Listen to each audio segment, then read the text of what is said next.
last 4 decades or so, there was a time when movie night might have meant a trip to Blockbuster or later to a Red Box, but that's no longer the case.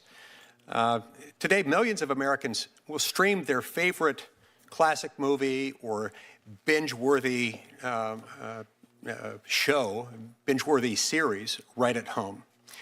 Netflix has changed with the times as well, and Netflix has been a significant part of that change. They have grown into the largest streaming platform in the entire world.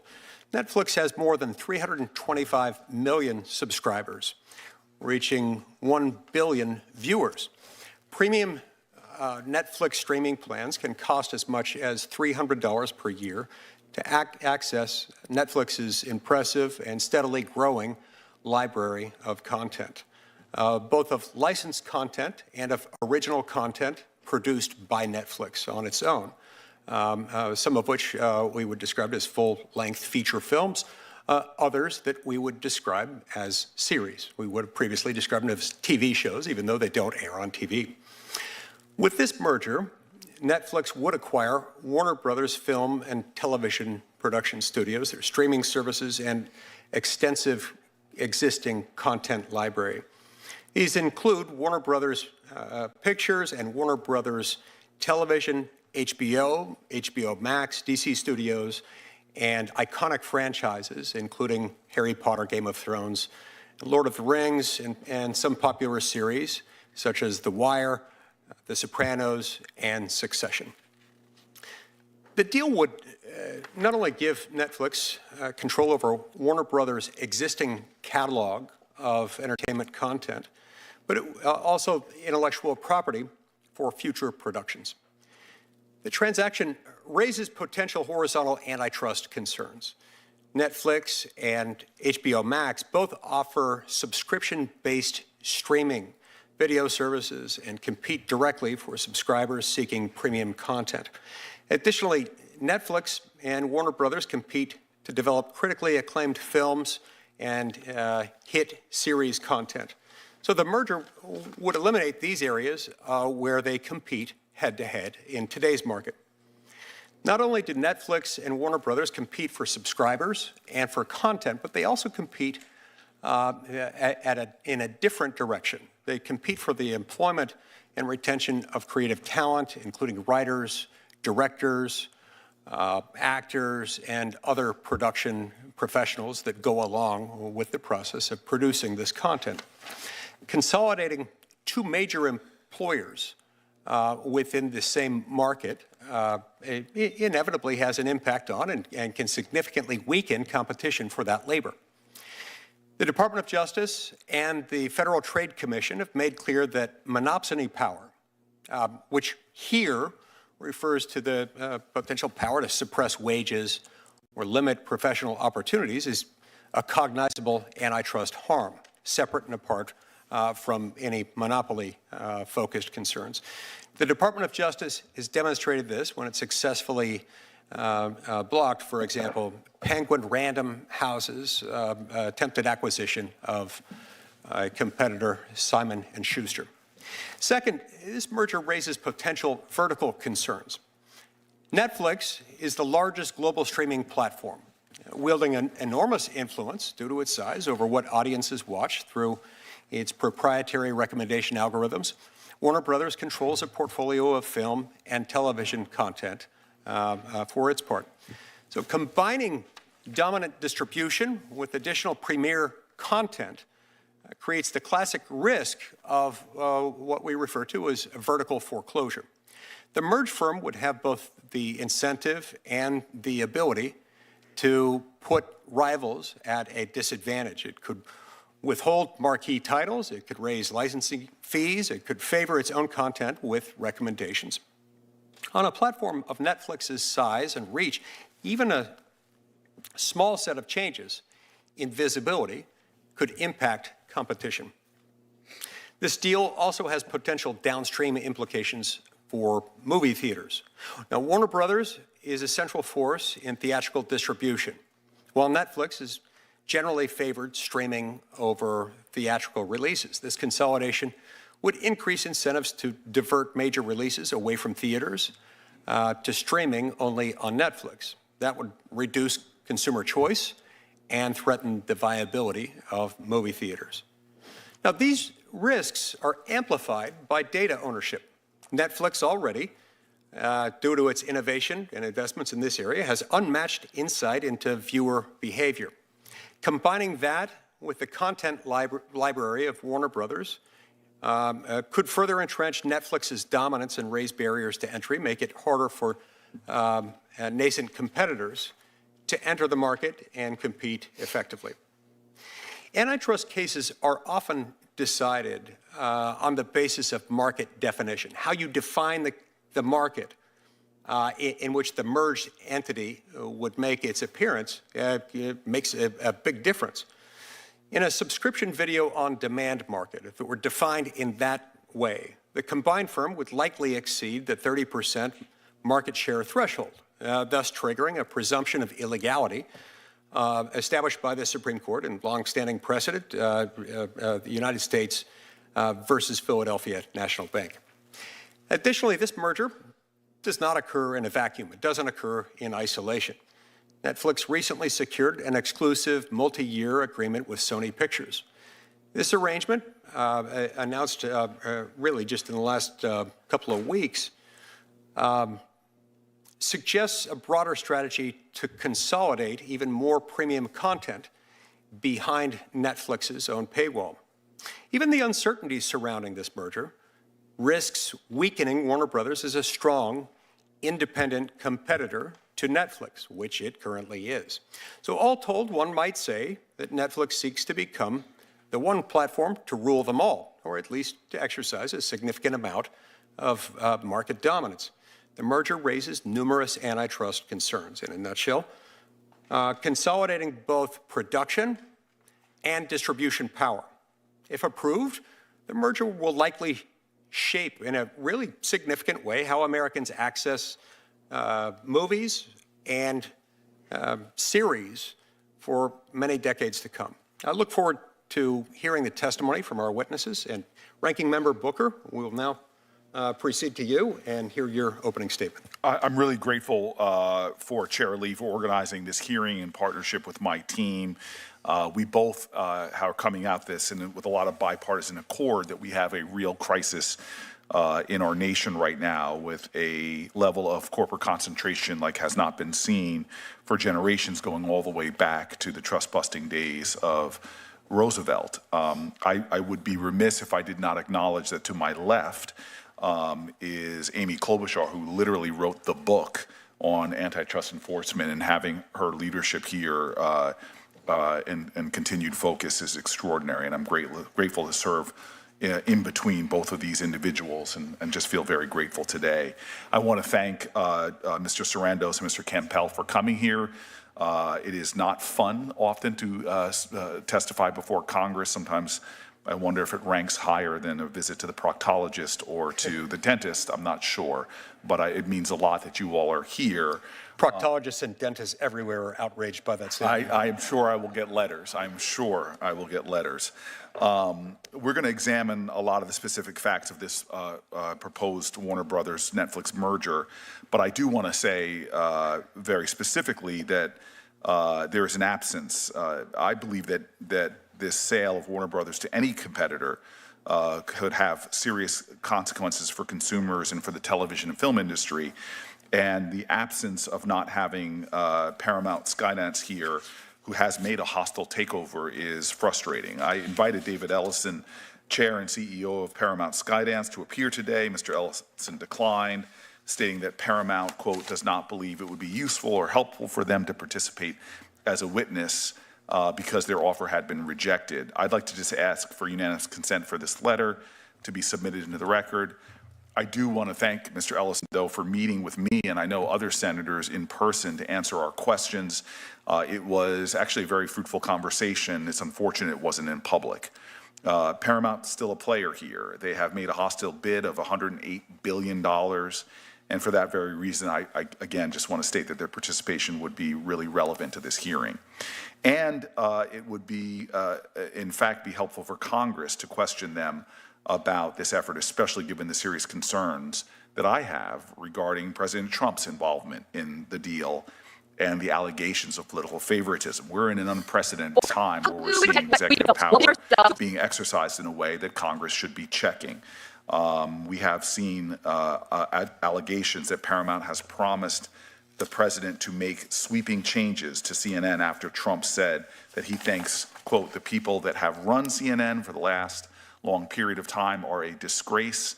I think that it's imperative that CNN be sold, end quote. Days after the Netflix Warner Brothers deal was announced, President Trump purchased $2 million in stocks and bonds in both Netflix and Warner Brothers. I think it's outrageous for any senator, any House member, or for the president or vice president for that matter, to be trading in individual stocks when they have extraordinary insider information and influence over policies that move corporate power. This is, again, another example of the corruption that is cancerously attacking our democracy. President Trump is using government power to reward allies, punish perceived enemies, and enable private enrichment at rates we have not seen before. While ordinary Americans are left paying higher prices, consumers are suffering, and money is siphoned off to the top, leaving families and workers worse off. And aside from the concerns of this administration's exploitation of antitrust enforcement, the acquisition of Warner Brothers Discovery by either Netflix or Paramount or any other competitor would result in concerning consolidation of a sector of our economy that has already been putting a squeeze on consumers and artists.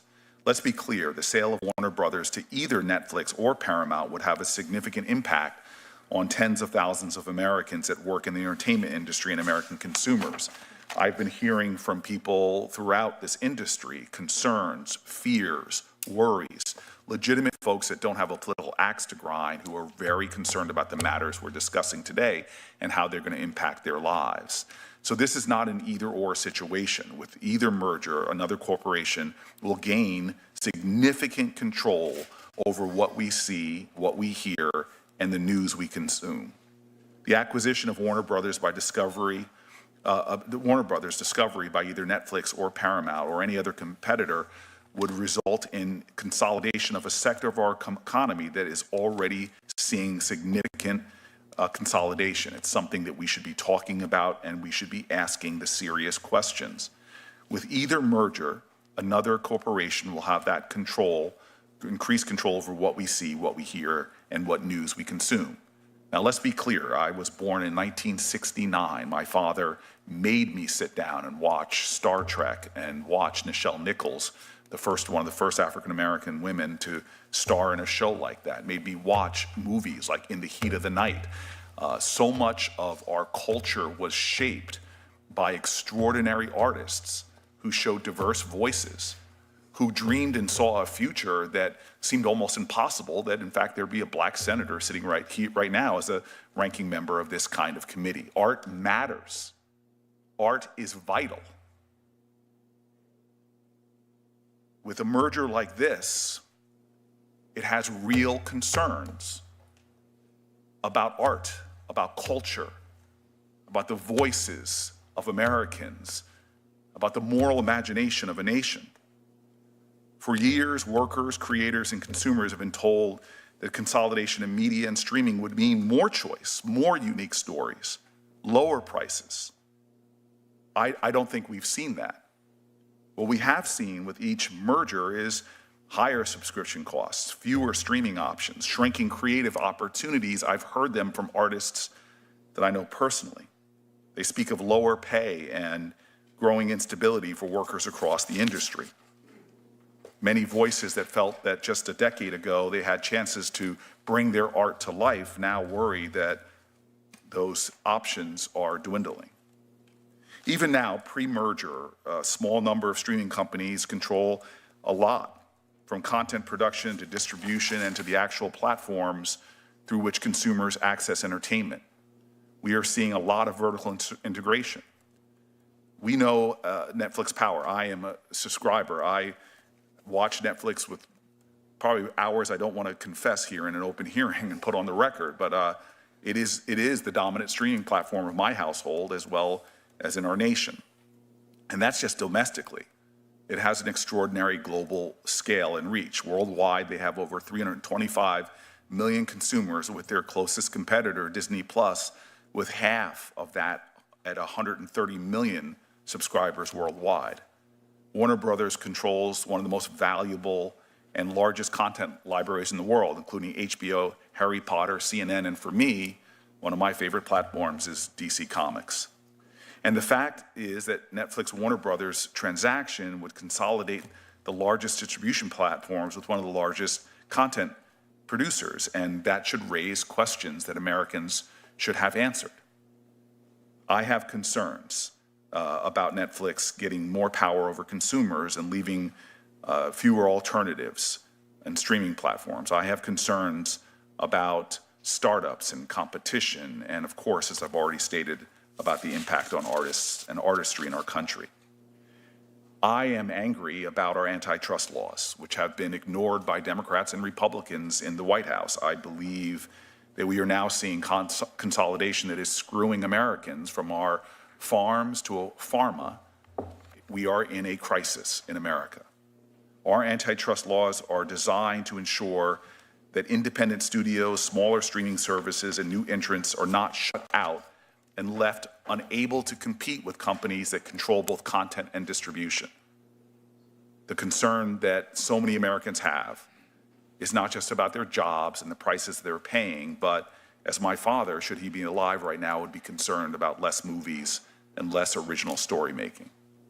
We have such a vibrant entertainment industry. We have an entertainment industry that's the envy of the world and in fact shapes the world. I want to make sure that everything we're doing is protecting what is so profoundly American: freedom, the fact that workers are treated fairly, that consumers have choice, that competition exists. I urge federal enforcers to review this merger fairly and without political bias, without a president bringing his personality and his political opportunism to bear. The question before us I think what the is American clear. people deserve is to see our laws as How conceived do by we previous protect what generations we built? enforced justly and thoroughly. I look forward to hearing from the witnesses, and again, I thank them for being here. The question before us is Thank you, clear. Ranking Member Booker. And How do we what you protect offered, what will we be admitted built? to the record without Well- objection. The Senate Antitrust Subcommittee is, of course, a subcommittee of the Senate Judiciary Committee. We're grateful to have the chairman of the full Senate Judiciary Committee, Senator Grassley, here with us, and we'll now turn to him for his opening statement. Thank you. Every seat in this hearing room is filled, which speaks to the great interest in this issue, and it also speaks to maybe some of the controversy with the issue. This committee is interested in this because we want to make sure the Department of Justice and the Federal Trade Commission does its job of oversight on antitrust. So I thank Chairman Lee and Ranking Member Booker for holding today's hearing on this proposed Netflix Warner Brothers transaction. We all know that America pioneered the film industry, from Hollywood musicals to John Wayne westerns and the rise of modern television. Families still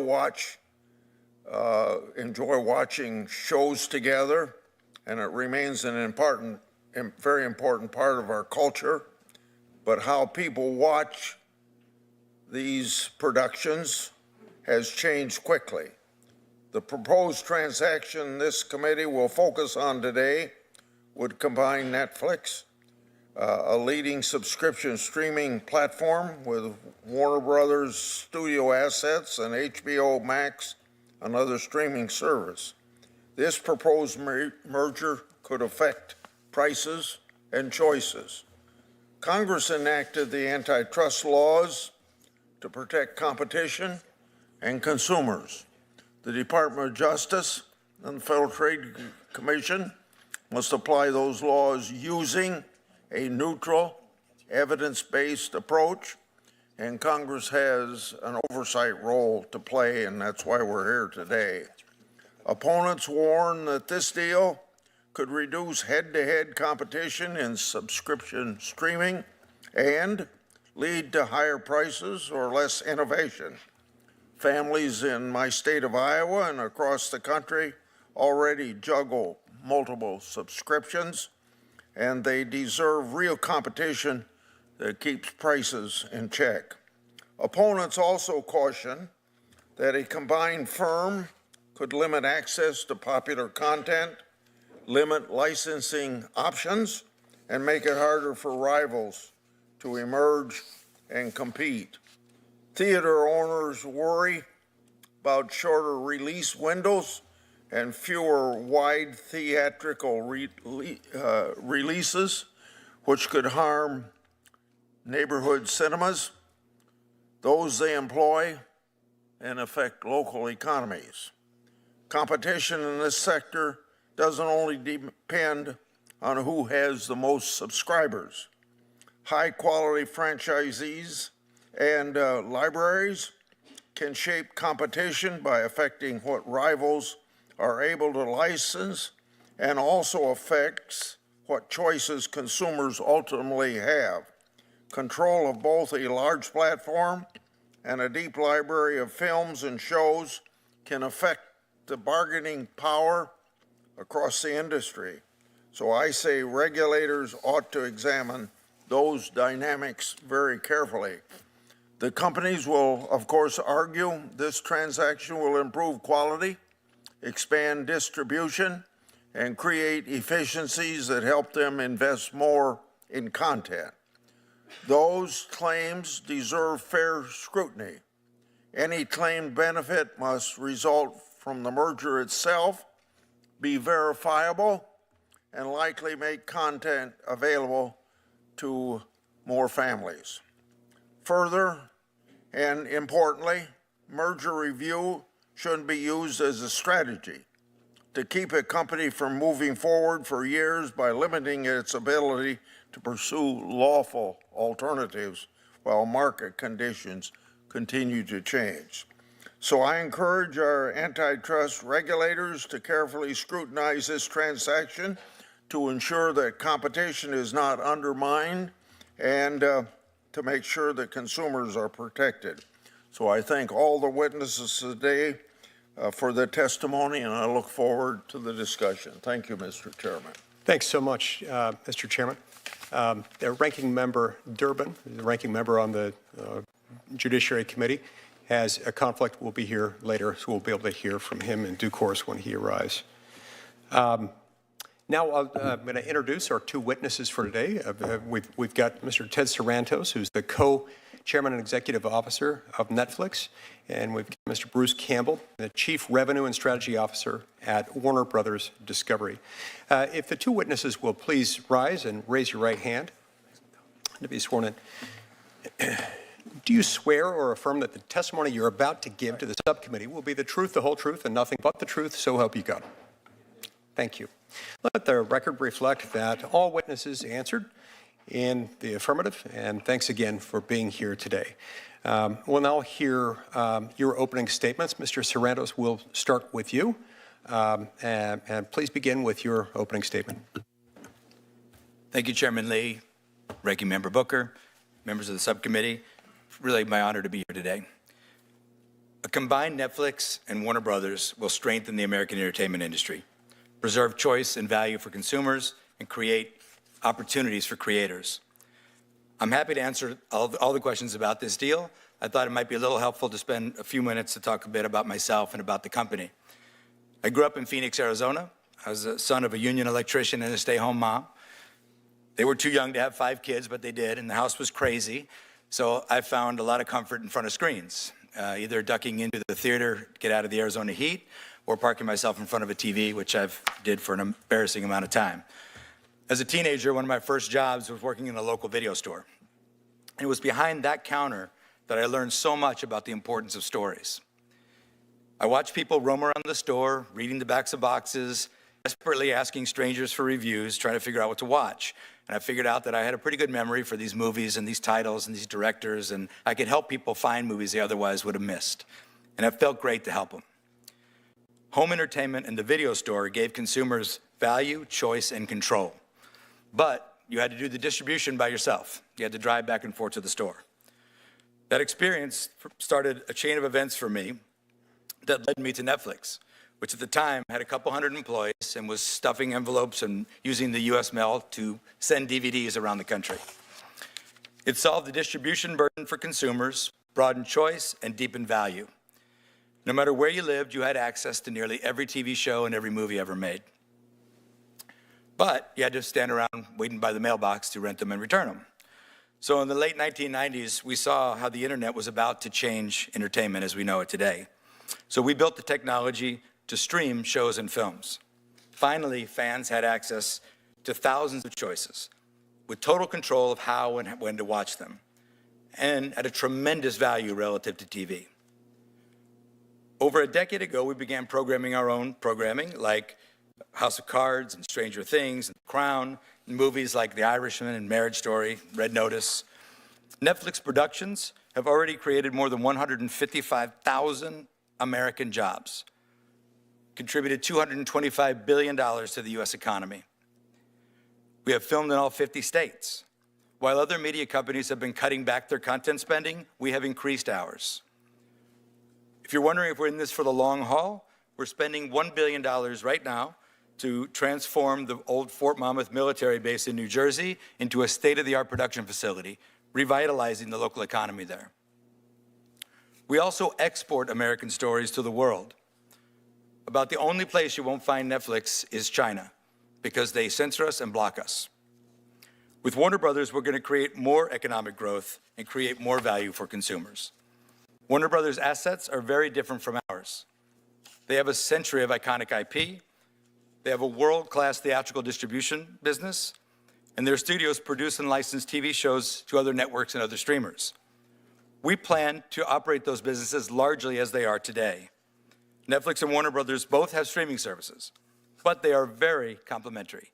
In fact, 80% of HBO Max subscribers also subscribe to Netflix. We will give consumers more content for less. So this is not a typical media merger where you end up with what's called the Noah's Ark problem, two of everything. We're buying a company that has assets that we do not, and we will keep investing in Warner Brothers. We will preserve one of the 5 major studios in Hollywood. We'll support theaters by releasing those movies with traditional 45-day windows. And we'll keep growing the American entertainment industry. Let's be clear, TV and film have never been more competitive than they are today. And this deal will not change that. Our goal is to win the moment of truth. That's when Americans sit in their couch, pick up their remote control, and decide what to watch. That's where we compete. Today, consumers can easily choose between broadcast and cable like CBS and so many other networks, and streamers like Netflix, Disney+, HBO Max, Peacock, Paramount+, Tubi. And that also includes deep-pocketed tech companies who are trying to run away with the television business. Companies like Google's YouTube, Amazon Prime Video, and Apple. If you look at streaming alone, YouTube is the #1 platform for viewing time. They have NFL football, they have an exclusive deal for the Oscars, they have a deal with the BBC to produce original programming. Some of their creators have bigger budgets than typical Hollywood television shows. YouTube is not just cat videos anymore. YouTube is TV. This explains why Netflix, with all of our success, are only about 9% of TV viewing time in the US. With Warner Brothers, we'll be about 10%. This deal keeps one of the most iconic Hollywood studios healthy and competitive. Warner and Netflix together will create value for consumers, more opportunities for the creative community, and more American jobs. Thank you so much, and I do look forward to your questions. Thank you, Mr. Sarandos. We'll turn now to Mr. Campbell. Chairman Lee, Ranking Member Booker, and members of the subcommittee. Thank you for the opportunity to appear before you today to discuss Warner Brothers Discovery and our decision to accept an offer to merge our studios and streaming business with Netflix. while continuing our previously planned separation of our news and sports television networks into a new company, Discovery Global. The iconic Warner Brothers studios have created some of the country's most recognizable television and film productions, from Citizen Kane to Minecraft. Just last month, our films received 30 Academy Award nominations, tying our own record for the most nominations set 2 decades ago. Discovery grew largely from the cable revolution of the 1980s, delivering a variety of content on cable networks such as the Discovery Channel, Animal Planet, Food Network, and HGTV. As the media landscape evolved over the past several decades, Discovery expanded its focus on digital media, delivering high-quality content across a range of platforms in addition to cable. In 2022, Discovery merged with Warner Media, which was then being spun off from AT&T to create Warner Brothers Discovery. This history exemplifies the dramatic and dynamic changes we have experienced in the entertainment landscape over the past 100 years. Today, those changes are only accelerating as consumers access video content through numerous paid and ad-supported services. Consumers are experiencing a flood of options, including expanded social media platforms, digital and interactive games, and dozens of other entertainment options that compete for consumers' interest and attention. This increasingly complicated media landscape has also resulted in considerable consumer frustration. The abundance of streaming options has made it more challenging for consumers to find the content they want. Advertising revenue is also less stable due to marketplace changes such as the move to on-demand streaming services and the rise of social media. At Warner Brothers Discovery, we have continuously sought to innovate and respond to the changing marketplace. The 2022 merger gave us the ability to identify and align common business strategies. We found our alignment with our combined collection of sports, news, and other cable networks. And we saw a different collection of business opportunities with our studios and streaming business. We concluded that the company would be best served by separating the studios and streaming division from news, sports, and entertainment networks, such as CNN, TBS, and HGTV. Last summer, we announced plans to split into 2 companies, Warner Brothers and Discovery Global. The separation strategy was designed to position each company for long-term success by enhancing the strategic flexibility and sharpening the competitive focus of each entity. That decision prompted others in the industry to look anew at the company and our world-class collection of media franchises, brands, and properties.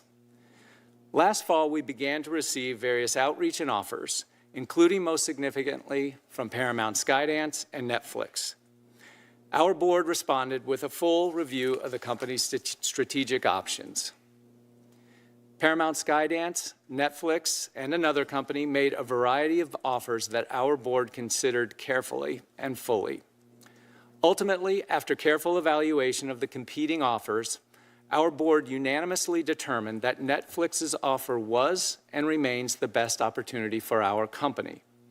In this proposal, we saw a compelling and unique opportunity to combine our existing separation strategy with the strengths of Netflix. This vertical merger permits Netflix to expand its nascent movie and television production capabilities with the addition of the Warner Brothers studio assets. It gives our production capabilities access to Netflix's popular and consumer-friendly streaming and distribution platform. The merger also permits us to continue our planned separation of the global networks business, which we continue to believe is in the best long-term interests of the company. At the same time, the board continues to review and evaluate additional offers as they have been received to determine if any are superior to the Netflix offer, consistent with the board's obligations under law. We are excited about the future of the combined company with Netflix, and we look forward to providing consumers with thrilling and entertaining content across all of our storied media properties for many years to come. Thank you, and I look forward to answering your questions. Thank you so much. All right, we're now going to proceed to questions. Each senator will have 5 minutes to ask questions per round, and we'll alternate between Republicans and Democrats in order of seniority subject to the early bird rule. And as I mentioned earlier, Ranking Member Durbin has had a conflict, so when he arrives, we'll hope to hear his opening statement as well. Mr. Sarandos, why don't we start with you, if that's all right. Now, Netflix, under current conditions, that is pre-merger status quo Netflix, it produces and distributes its own scripted long-form full-length feature films, TV shows, documentaries, and series, correct? Thank you, Senator Lee. Yes, it is correct.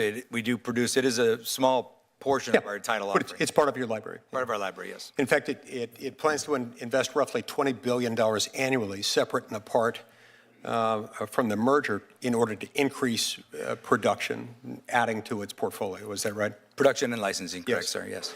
So if Netflix already produces content and plans to increase production, increase that investment on new production, regardless of the merger, tell me why you want to make this acquisition with a competing content producer and a competing streaming platform. Well, today, Warner Brothers is both a competitor and a supplier. And our history, the reason I walked through that little history in the opening was that our history and my own professional history has been about adding more and more value to consumers. Right. And you do that by adding more choice. And to do that, it requires a great deal of volume of production and a volume of licensing, which we do today. I would say, too. By supplier, you're referring to the fact that through licensing arrangements, you already Correct. We license television series air. and film Well, you from don't them really air. to their specific economic impact. I know that they do not share the risk with the creators in doing that.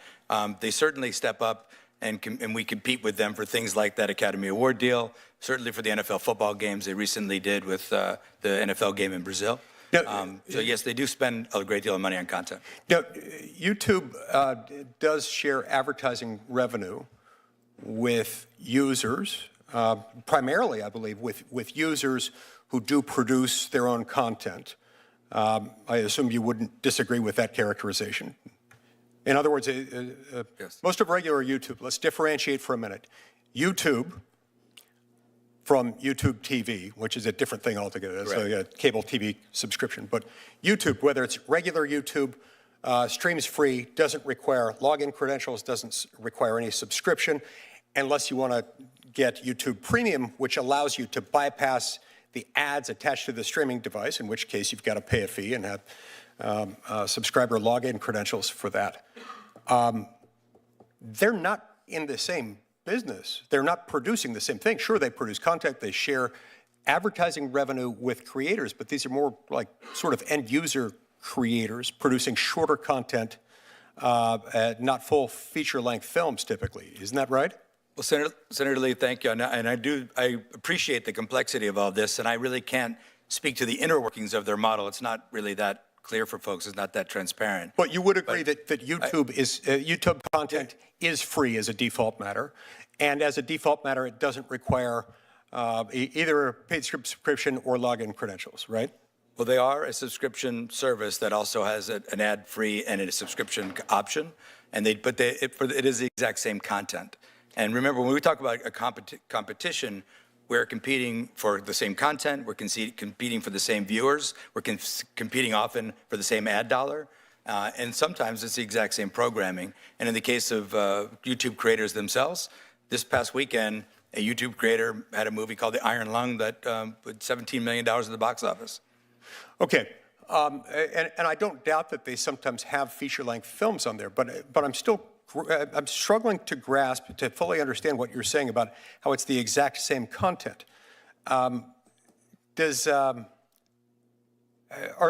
this content that is produced with, I don't know, the involvement of the Screenwriters Guild, content that is produced typically in a studio? Where does most of the content on regular YouTube come from? Again, regular YouTube, not to be confused with YouTube TV. Correct. And I would point you to the comments of Neil, the CEO of YouTube, who just draw a point to the fact that YouTube creators are buying Hollywood studios and producing content at very competitive levels today, and he himself calls it TV.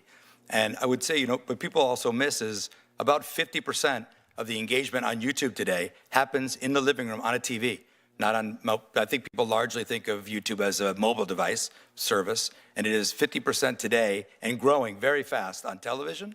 And for Netflix, a very small percentage of our content is ever watched on a mobile device. It's primarily on television. And on that screen, sir, it is a zero-sum game. So if you're watching YouTube, you're not watching HBO Max, you're not watching Netflix, you're not watching CBS.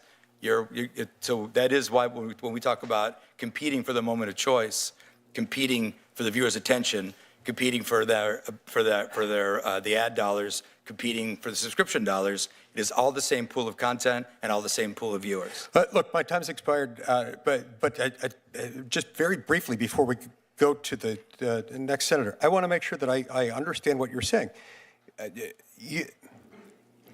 Sure, you're choosing between this and something else in the same sense that if I'm watching anything on a screen, whether it's a small screen or a big screen on the wall, I'm not watching something else or doing something else. It competes. The two compete in the same sense that they compete for what else one might do in one's day, reorganize one's sock drawer, think about the dormant commerce clause of the Constitution, or something else really fun like that.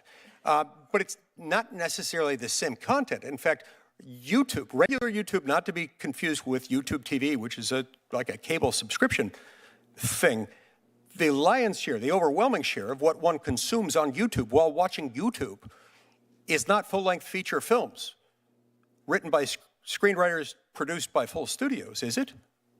Are we okay on time for me to answer? Well, yeah, just answer quickly, and then we'll go to Senator Schiff. So the exact splits of, again, there's no transparent reporting of the viewing except for what shows up as a view count on YouTube, unlike the other counts. But I would tell you that it is increasingly the exact same programming, meaning if you did not watch Saturday Night Live on Saturday night, you probably watched it on Sunday morning on YouTube. Okay. The exact same show. I may want to get back to that in a subsequent round. Senator Schiff, you have the button. Thank you, Senator. Thank you, Chairman, and thank you, gentlemen, for being here. I appreciate the opportunity to hear from you. Mr. Cameron, let me start with you. Most of, I think, well, a lot of my concerns, whether it's this merger or the proposed Paramount merger, have to do with the impact on the workforce, impact on consumer choice and cost, among other things. Most of the media consolidation we have seen has not resulted in lower costs for consumers, but has resulted in a lot of layoffs and job losses. Do you think that will be the case here? That is, as a result of this merger, should we expect there'll be a round of layoffs, and how large? Should we expect consumer prices to go up? And if not, why should we think this will be the exception? Thank you, Senator. No, I think the answer is no in both cases. One of the reasons that the Netflix offer appealed to us so much at Warner Brothers Discovery is, to Mr. Sarandos's point, that they don't have the type of film studio and film distribution infrastructure that we do today. They don't have the type of television studio that we do today. And we believe, based on process, that they're not only going to keep those operations intact, in fact, they're going to invest in those operations and invest in continued production, including on our lots in Burbank and elsewhere. Similarly, on the consumer side, as Mr. Sarandos said, 80% of the HBO Max subscribers today already get Netflix. Now, with this transaction, Netflix will have the opportunity to offer those two services together. In addition, they'll have the opportunity to take our content in the HBO Netflix platform, which they've invested in over 20 years. It is the best consumers. It is superior to the platform we have. I think that, too, will be very pro-consumer. And Mr. Sarandos, let me ask you about a couple of things, and I know we discussed part of this already, but Good to see you again, Mr. good to see you too. Share with us your thoughts on the impact on the theater industry. Yeah. I happen to be one of those people who loves to go see movies in the theater and be surrounded by other people experiencing the same thing. There was a lot of concern that given the business model you've had to date, that theatrical exhibitions will be cut down from 45 days or whatever they generally are, the industry standard, down to a lot less, maybe 17. How long do you expect theatrical exhibition to be? How will that change or not change? And also, in terms of jobs, for many of the other studios, we've seen a growth since the pandemic in production at home. Netflix has been a bit of an outlier, though, where we've seen more production move overseas. Now, I know you're building a new facility in New Jersey, but what accounts for the production shift, the greater production shift we see of Netflix to production overseas, and how do you think that'll be affected by this? Well, thank you for asking, Senator. And let me work backwards on the question. We have some local for local production that happens overseas, meaning we have a service in South Korea and we produce some Korean content for the South Korean market in local language, local cast, local producers, that kind of producing. That happens separate and aside from this. Almost all of the vast majority of our content spend is produced in the United States. There's been many studios, including Disney, just recently moved all the Avenger movies to London. By way of example, there's production incentives that draw production away. What I've been doing for the last several years is working with the state of New Jersey to create an incentive that competes with that UK incentive and brings production home. We're building that big studio in New Jersey for that. Since that incentive passed, we had 11 projects. 7 of them were slated to go to the UK, pulled back into New Jersey. So we are leading production in the United States and intend to keep growing it. As Bruce said, you know, the Warner Brothers slate of movies are still getting made. We're making them, we're going to operate Warner Brothers Studio largely as it is today, including releasing the movies in the theater with the traditional 45-day window. Now, I know I've earned some skepticism over the years on this because I was talking a lot about Netflix business model, which was different from that. We didn't own a theatrical distributor before, we do now, and a great one. They did $4 billion in box office last year. So that's all baked into the price of this company that we're looking at, and we want to keep that going and invest further in that. So this will continue to push up those jobs that we talked about and push up that production primarily in the U.S. So this will keep the theater business intact. This will definitely keep production in the U.S. growing. I think what we've done in New Jersey is going to change the course of production in the U.S. completely. And I think other states will see the value of that as well. Well, this gives me a perfect final opportunity to do a little self-promotion, Mr. Chairman.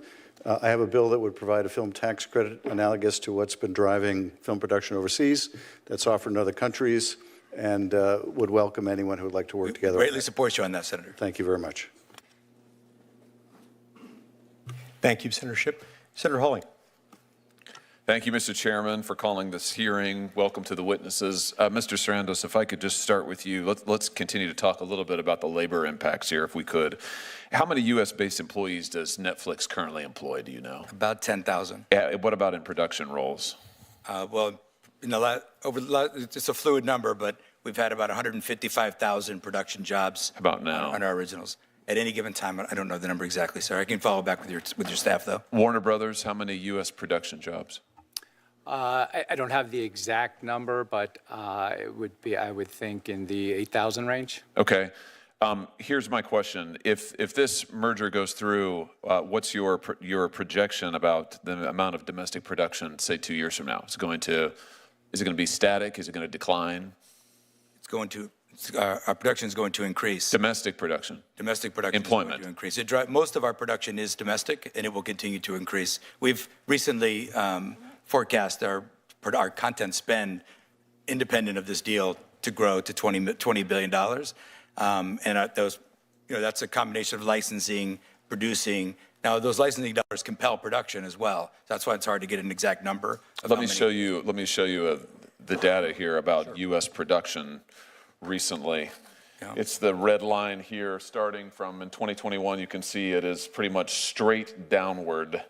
There's been massive shift in production, as I think as Senator Schiff was alluding to just a moment ago, massive shift in production overseas to other foreign jurisdictions, leaving the United States.